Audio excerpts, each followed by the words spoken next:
반갑습니다. 오직 직진팀의 최종 결과물 발표를 시작하겠습니다. 저희는 인공지능이 뉴스 기사의 낚시성 여부를 판단할 때 발생하는 신뢰성 문제를 정의하고 이를 해결하기 위한 체계적인 거버넌스를 구축했습니다. 10분 내외의 발표를 위해 핵심 내용을 중심으로 설명하겠습니다. 발표 순서입니다. 팀 소개, 문제 정의 및 영향 목록 요약, 팀이 설정한 신뢰성 목표와 근거, 산출물 흐름, 최종 결론 및 신뢰성 확보 전략 순서로 발표를 진행하겠습니다. 팀 소개입니다. 저희 팀은 전문성에 따라 세 가지 역할을 명확히 나누어 프로젝트를 수행했습니다. 먼저 기획자를 맡은 차준혁 팀장은 전체적인 신뢰성 정책과 표준을 수립했습니다. 리스크가 감지됐을 때 최종 승인 권한을 가지며 운영팀과 협력하여 시스템이 사회적 가이드라인을 준수하는지 모니터링했습니다. AI 모델 개발자 홍수영 팀원은 데이터 과학자의 분석을 바탕으로 모델의 가중치를 재조정하거나 파인튜닝을 수행했습니다. 특히 배포 게이트를 관리하며 시스템의 기술적 강건성을 책임졌습니다. 데이터 과학자 임태종 홍상민 팀원은 리스크를 식별하고 데이터 분석과 스트레스 테스트를 통해 모델의 취약점을 정밀하게 진단했습니다. 또한 지표가 임계치를 넘었을 때 기술적인 근거를 바탕으로 대응 방안을 결정하는 역할을 맡았습니다. 문제 정의 및 영향 목록 요약입니다. 저희 팀은 뉴스 낚시성 탐지 모델이 과도하게 긍정적인 표현을 사용한 정상 기사를 낚시성으로 오판하는 현상을 핵심 문제로 정의했습니다. 이 문제는 시스템에 두 가지 큰 부정적 영향을 미칠 수 있습니다. 첫째는 언론사의 평판과 정보 신뢰성 문제입니다. 역대급이나 최고 같은 단어가 포함된 정상적인 홍보 기사가 차단되면 언론사는 정당한 보도 기회를 잃고 사용자는 유익한 정보를 놓치게 됩니다. 둘째는 시스템의 경고성 문제입니다.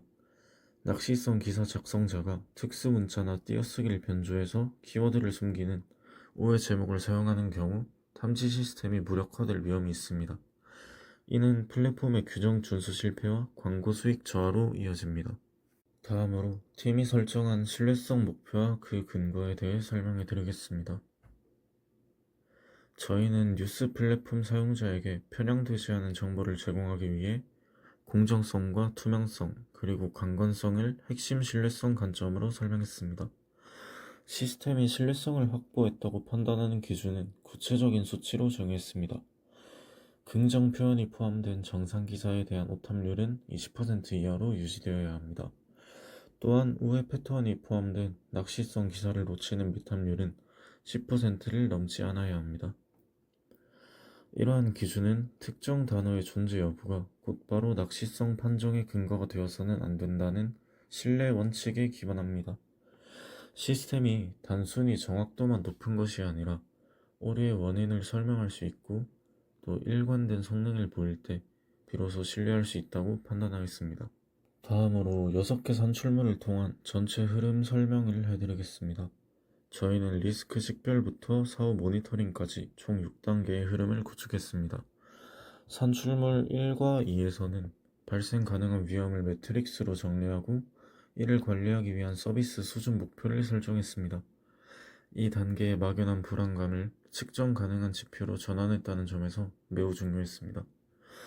산출물 3, 4는 진단 단계입니다. 실제 데이터를 분석한 결과 오해 패턴이 포함된 문장이 50%를 넘는다는 인사이트를 얻었습니다. 특히 스트레스 테스트에서 긍정 단어를 주입했을 때 오탐률이 0.51까지 급증하는 것을 확인하며 모델의 편향을 실증적으로 증명했습니다. 산출물 5와 6은 운영과 거버넌스 단계입니다. 문제가 발생했을 때 누가 승인하고 조치할지에 대한 워크플로우를 설계했습니다.